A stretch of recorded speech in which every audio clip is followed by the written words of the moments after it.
Today, I'm speaking with Councillor John Watson, who has represented Auckland's Albany Ward since 2013 and is currently serving his fourth term on Auckland Council. With a background in education and grassroots community leadership, John has become a respected advocate for transparency, integrity, and public accountability in local government. In recent months, he has raised the alarm over what he calls a crisis in democracy inside council, where elected members are being excluded from key information, staff are shaping outcomes behind the scenes, and trust between decision makers and the public is wearing thin. So thanks for joining me today, John. Thank you, Erica.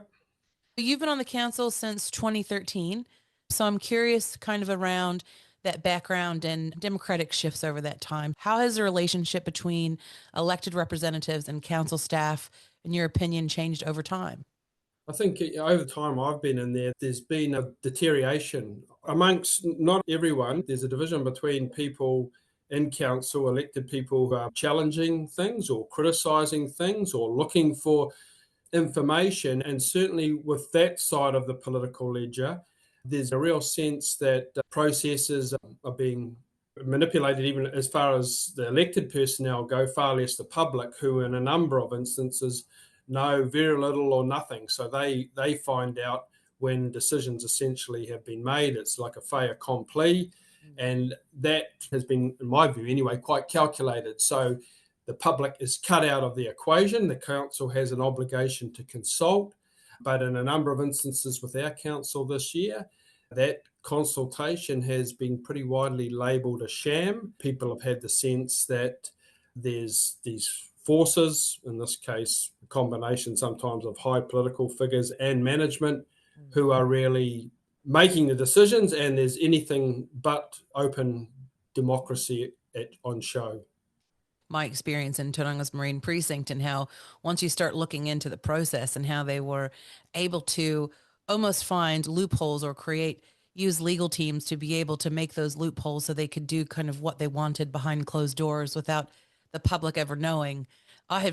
It's made me really interested now to see how widespread this is. Do you feel that councillors once had more meaningful access to information and influence than they do now?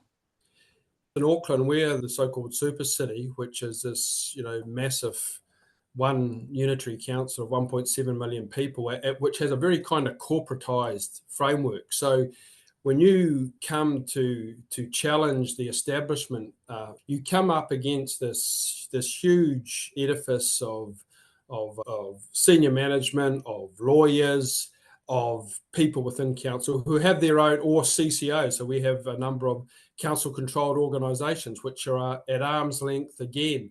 It's usually communities of interest, whether it's a specific geographic area or a sporting entity, which has been the case with us this year.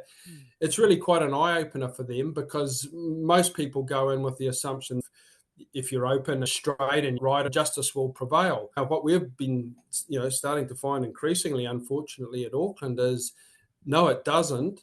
And for the people that are seeing it firsthand, quite often people have had no connection with councils before. It's a real lesson, and they quickly learn how difficult it is and how their perhaps previously friendly council is anything but, and there's a strong distrust of the system. Yeah, I feel like we're seeing that across the board. It's very interesting, because I remember back in the day, getting people interested in politics was really hard, and it only happened if people felt affected by it in some way. Now everyone is affected by it in many ways. You're getting this influx of people going, wait, what's going on? How did they do that? It's almost like everyone's catching up to things a lot of us have seen over long periods of time. Yeah, we've got a great example up here at the moment where the Western Spring Speedway, which a sporting group, have been at a stadium for nearly a century, 96 years. And, without being unfair on the Western Springs folk, that they probably, engagement with council is not something that too many of them done, but they have become incredibly politicised and incredibly informed, largely through the way they've been treated. They've been treated in entirely dismissive and unfair fashion, but they have seen how the process has been manipulated. They're aware of who the key players are, and in the end of it all, they've been forced to take a judicial review. That was one of the questions I was going to go into, is around Western Spring Speedway. So, as an example of what's wrong with the system, can you explain what's happened there to people who aren't familiar with it? Yeah, it's a good example. So Western Springs is a stadium. In Auckland, the council has 3 of its own stadiums. So, it's a big stadium. It's had crowds of up to 60,000 for concerts. Oh, The longest tenant there is Western Springs Speedway, which is an iconic motorsport, had lots of, again, big crowds back in its heyday, 20, 30,000 people. Not so big crowds now, but a very loyal, committed sports group with really family oriented. And it's in a fashionable part of Auckland as Auckland's changed. And for a while, the council have been trying to evict them, even though this is the perfect location, internationally renowned. People come from all around the world to race there.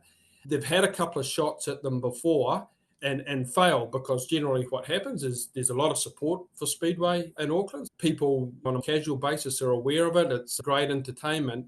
And there's always been a resistance. This time round, they really pulled a fast one on them. It's a bit like the meeting was an ambush. There was no lead up. Right to the morning of the meeting, people in Speedway didn't realise the decision was being made on their future, because A, it had come so quickly, and B, it had been sort of a blurred as to what was going to happen. People didn't realise it. So they didn't know, so it took them a while to realise what was. I read it's been alleged that staff presented a letter misrepresenting Speedway NZ's view. Yes, so is that like what that meeting was about, or is this a separate thing? Yeah, there's been a series of meetings, but you're right, that was the first meeting. The first thing to note is that whereas something might apparently come out of the blue, it hasn't. They've been working on this for a very long time and have got all their ducks in a row. It's quite premeditated. One of the key parts of their argument for moving Speedway on was that it had letters of support, like people supported this. That was totally incorrect. They were quoting groups like Speedway New Zealand, the National Association, as supporting this move, and they'd written a letter of support. When Speedway New Zealand found out what their letter was being used for, they didn't like the Speedway people. They didn't even realise that they were going to evict them from this stadium. When you went through each of these letters of support, Speedway supporters discredited nearly every one of them. In one case, one of the person who is meant to have signed the letter, he called it fraudulent. He said this has been doctored and it had been changed 6 times, the actual letter. But when you bring something to the council, often it doesn't get the due, diligence it requires, but, have big agendas, hundreds of pages conceivably, numbers of people talking. What they had done was cut Speedway, the experts, the real experts in this, the people who race there and who have been doing it for their lifetime. They were left out of any consultation, They weren't allowed, the mayor stopped them on a number of occasions actually speaking, so they didn't even get a chance to speak. So they were sitting there, realising stuff was saying that wasn't correct. After the meeting, find out that there was a whole lot of questionable material in there after the decision had been made. So they then had to try and mount a recovery exercise. It was incredibly cynical.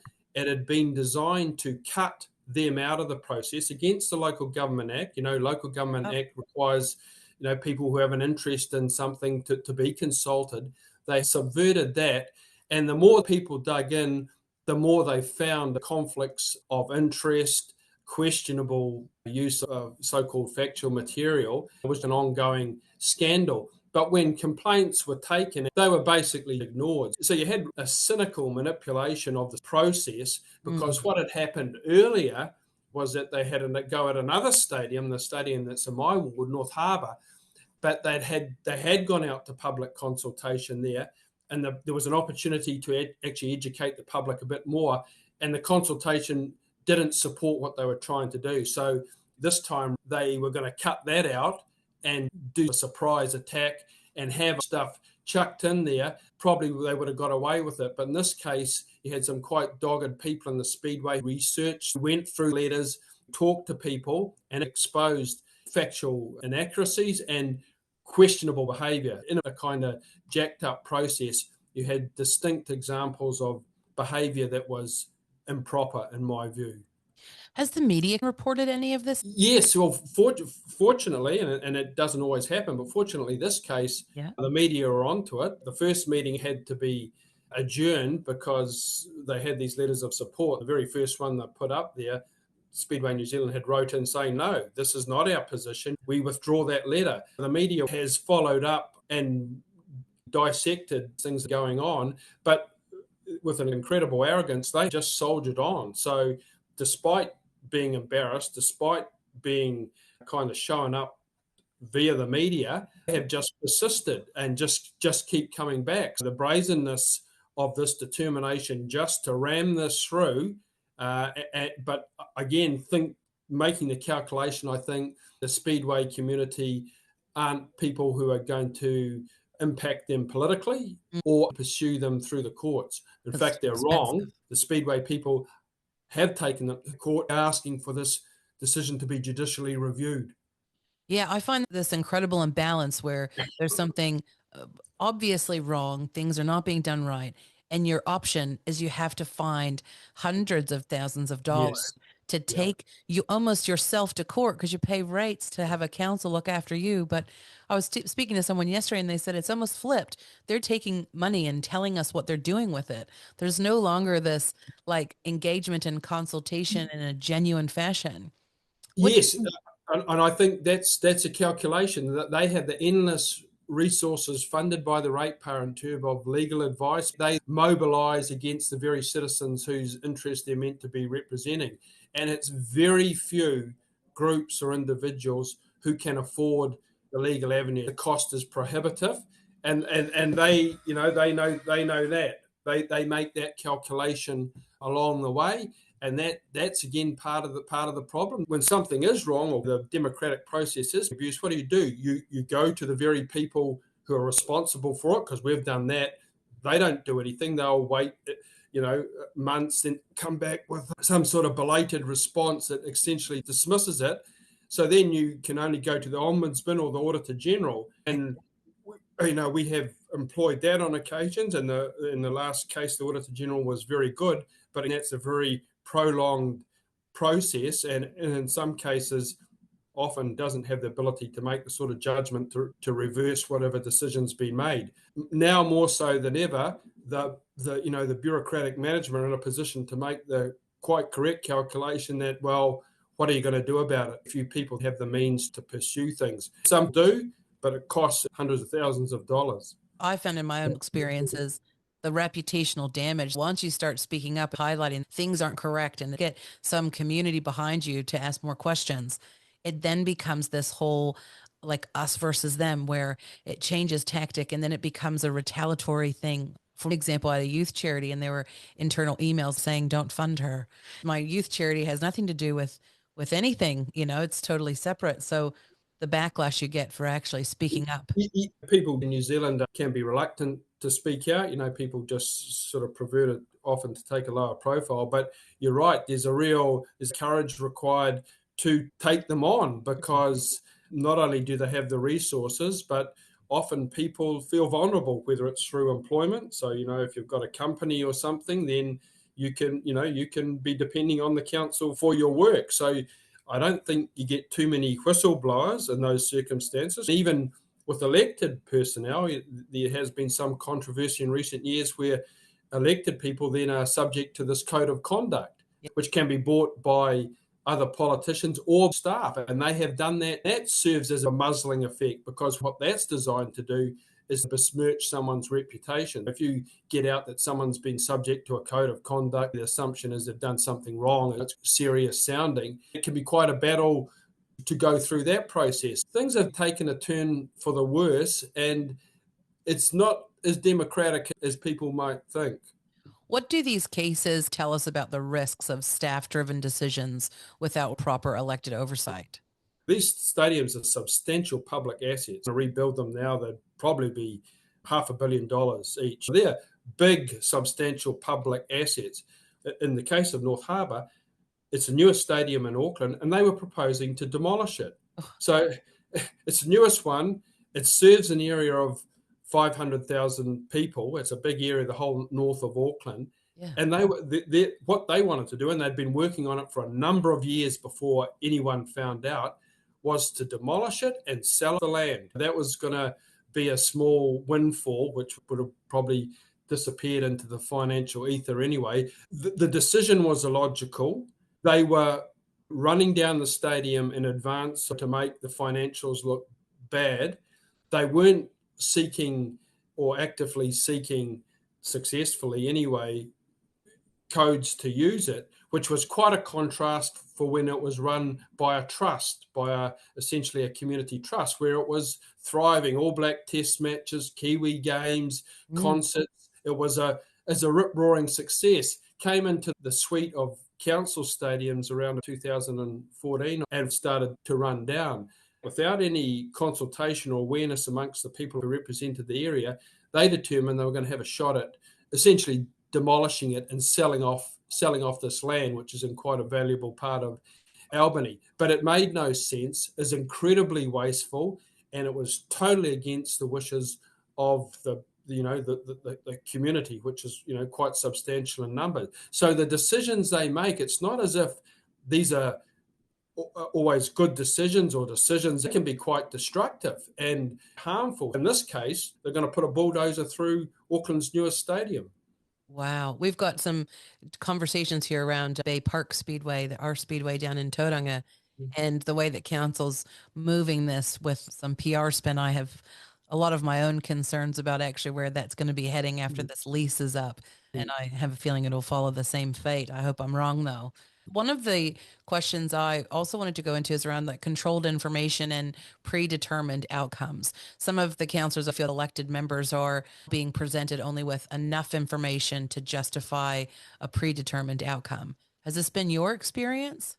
Yeah, for a number of years now, there's been the feeling that there's a lack of contestable advice, and particularly when it comes to big decisions. So early on in this term, Auckland Council sold its airport shares, which would have been untouchable. With previous mayors, they amounted to a couple of $1 billion and worse. So we're talking big money here that undergo a huge capital growth.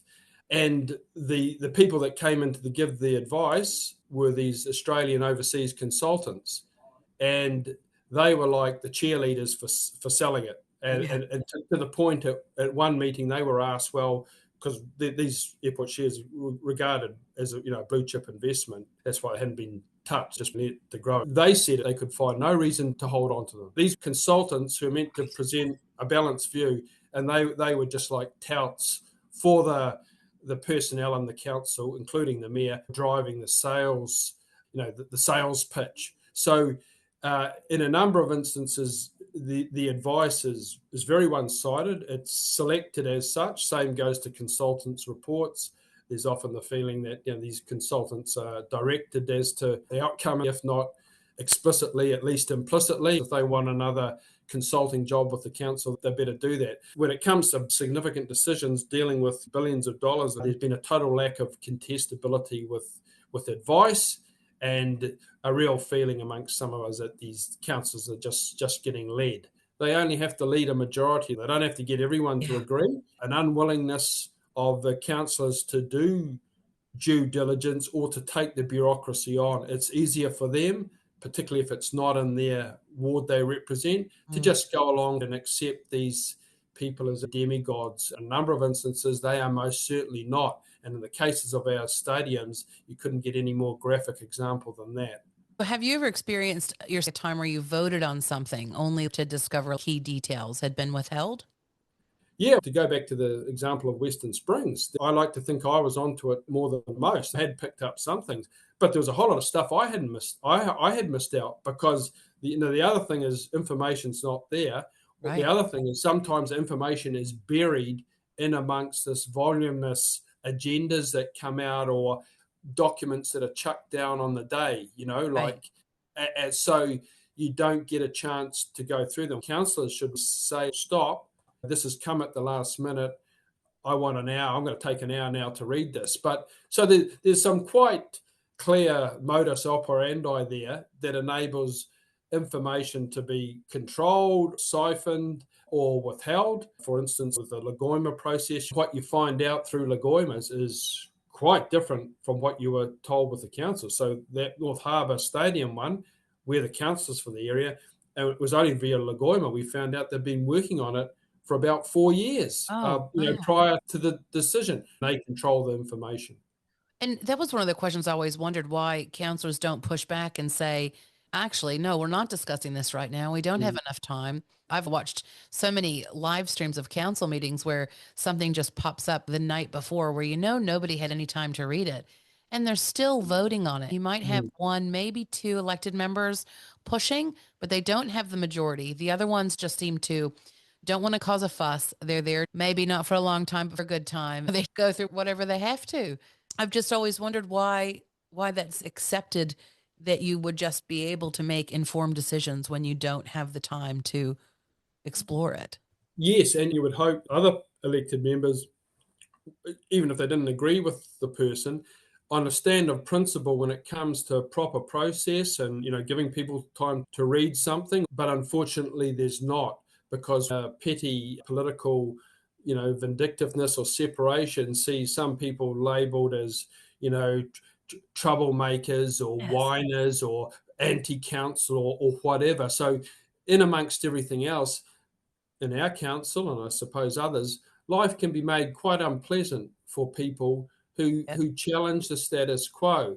And not only do they not get support, they can be targeted, particularly if they're in a small minority. It becomes a case of not only not having information or whatnot, but also of always feeling under the pump. There's a risk people in those circumstances just join the crowd. It's easier to go along with the crowd because generally there's not the kind of daylight shone on council proceedings to actually, maybe show people up or reveal what's happening.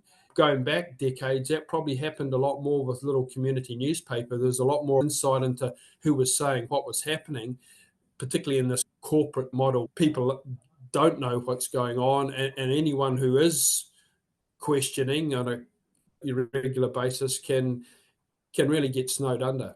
Do you think this dynamic that we're seeing erodes the trust that ratepayers place in their elected representatives? Absolutely. I think maybe, for instance, in Auckland, since the start of the super city, and it has probably deteriorated since then, the trust in decision making, they do polling, scientifically researched polling that shows that generally the trust in the council decision making ranks around about 18%, 19%, which is pretty low. The further north you go, the lower that figure becomes. In some parts of Auckland, people are particularly distrustful of the council, reflected in issues in their communities. The council's been trying to do stuff that has informed people, and people don't trust them as a consequence. Sometimes there can be multiple issues or battles that occur that really cast the council in a bad light. But again, you have this rather unfortunate situation where the managers or senior bureaucrats, they don't stand for election. They're faceless, doing what they think's required. And even other elected people, they're not dependent on those votes. So you have you have theoretical democracy, but in reality, that can be outvoted by the majority, and particularly if the majority is basically complicit with the perpetrators of undesirable behaviour.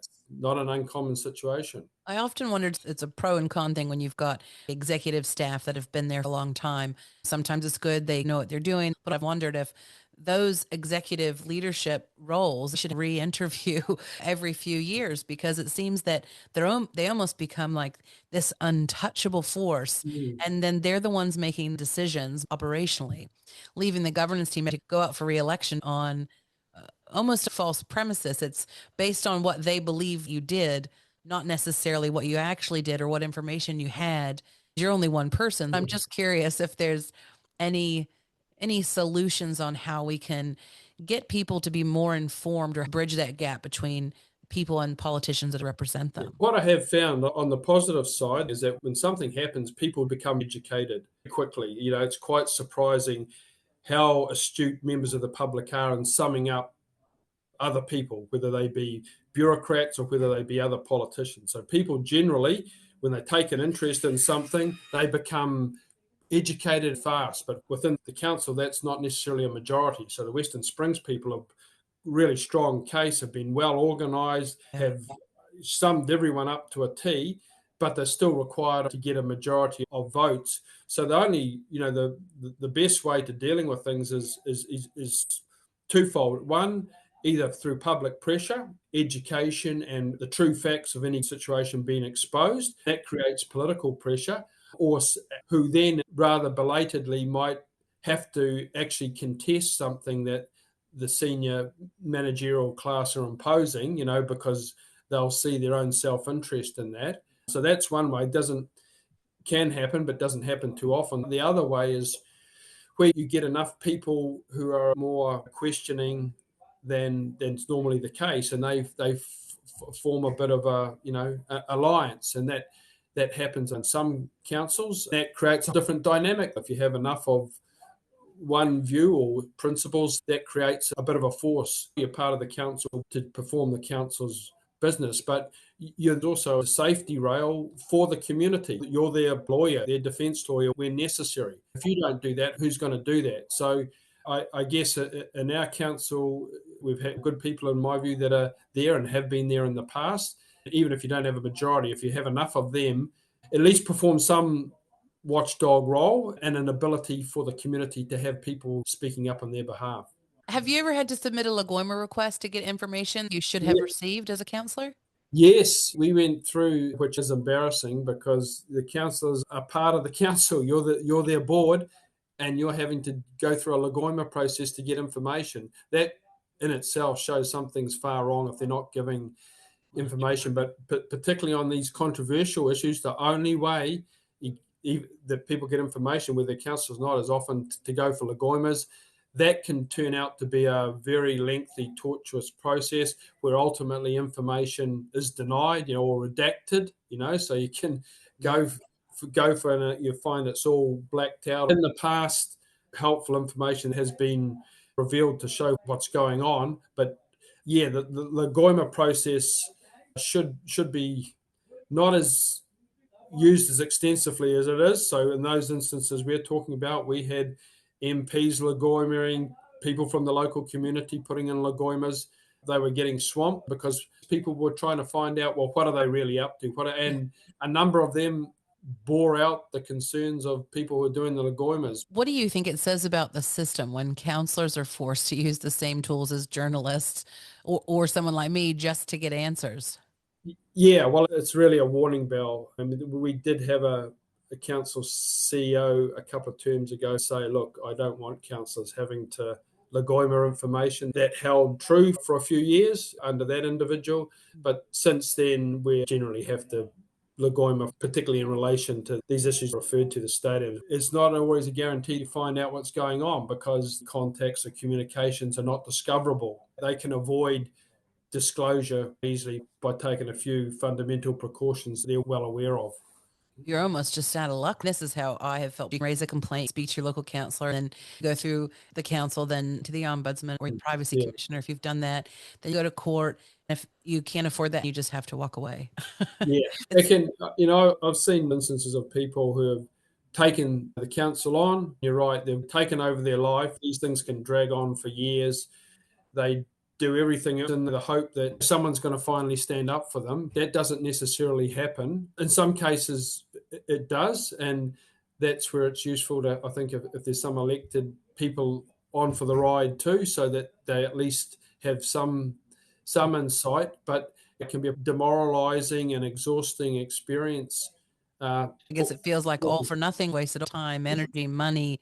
There's what's that old saying, you can't beat City Hall, but the irony is that in 2025, that's not meant to be the case. If you go through the Local Government Act, there's all the appropriate clauses and protections for people in terms of access, to information and being consulted. People do take them on, win. It's not an excuse for giving up, because then it just gets worse. So if people don't stand up, don't put up resistance, then it's worst case where the corporate bulldozer rolls over everyone. I was speaking to an elected member who's a previous councillor, and every time there was an issue with staff or executive team, he always said, it's the elected member's fault. You have to vote the right people. If you keep voting based on name recognition or what you think they've done, unless you're truly understanding, you want those councillors that will actually push back, that you see asking questions, that you see making people uncomfortable because they want to know more, who don't,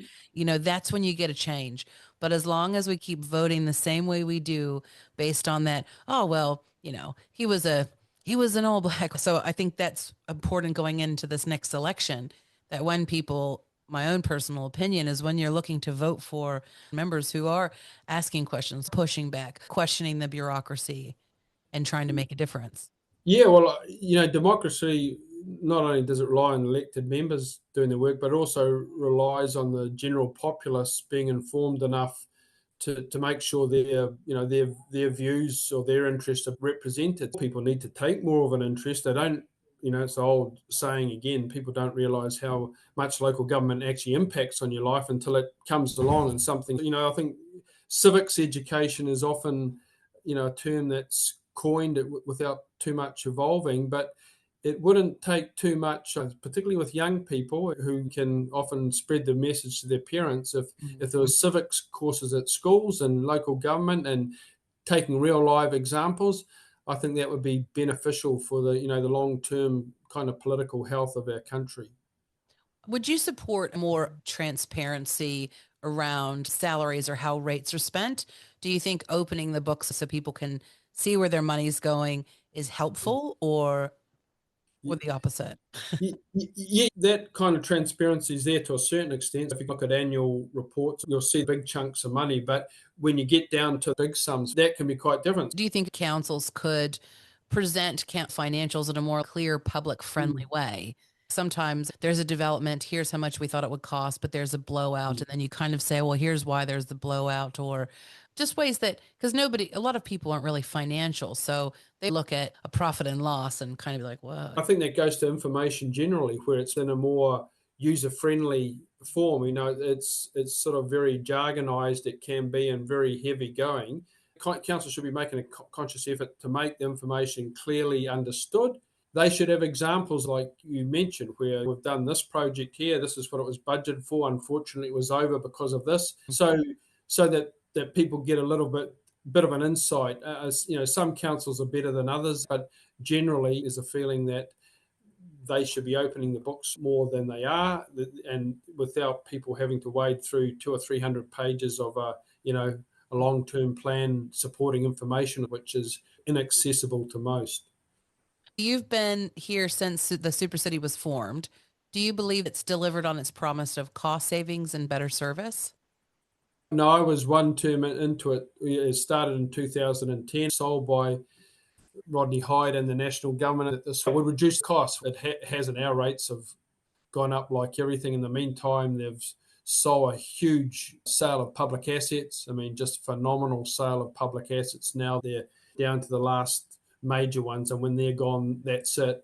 Projects, there's things that happen all over Auckland. The debt of the previous 8 councils was 3.9 billion in 2010, and this next financial year it's ready to hit 15.6 billion. That's a phenomenal increase. That's with selling off nearly $1 billion worth of airport shares, plus other big asset sales along the way. So you tell me if costs have gone down when it's nearly gone up 400%. I assume that's made it harder to ensure accountability and transparency when you're this massive beast.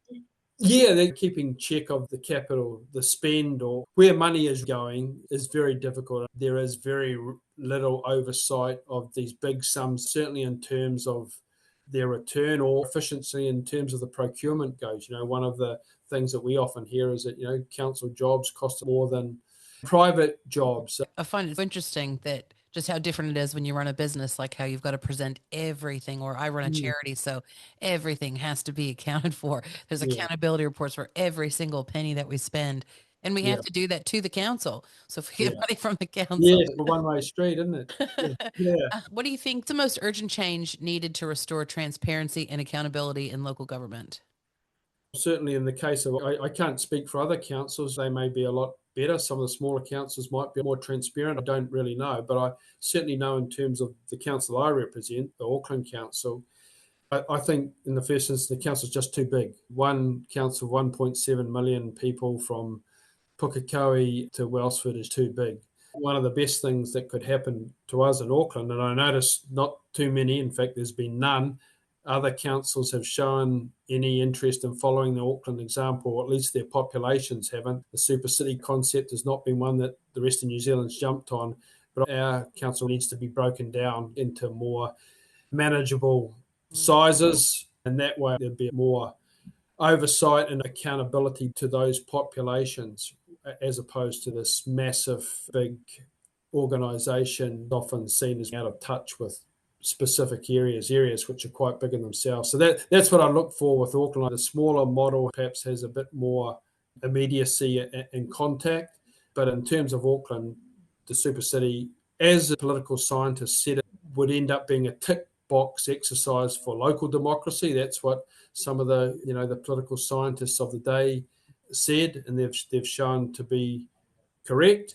Just as they've said that the way the CCOs would take about 75% of the value of the council would be counterproductive to that local council. And so I think we need to come back. We've never had a review in 15 years, never had a proper review of the council to see how it's functioned. I think we can come up with a much better structure that addresses these glaring shortcomings. What gives you hope we can rebuild trust in local democracy?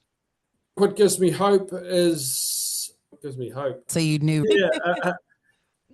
Where there's life, there's hope, and lots of good people in our community. Any community, there's a untapped wealth of people who would be great as elected members. If we get more of those people in, or at least taking a more active interest in their council, then I think that'll be driven from the ground up rather than the people at the top who have a self-interest in the way things are operating at present. So it's from within the resource of our own people. Any community will have those people. We just have to get more of them into politics, and that would be a good start. It's a great answer.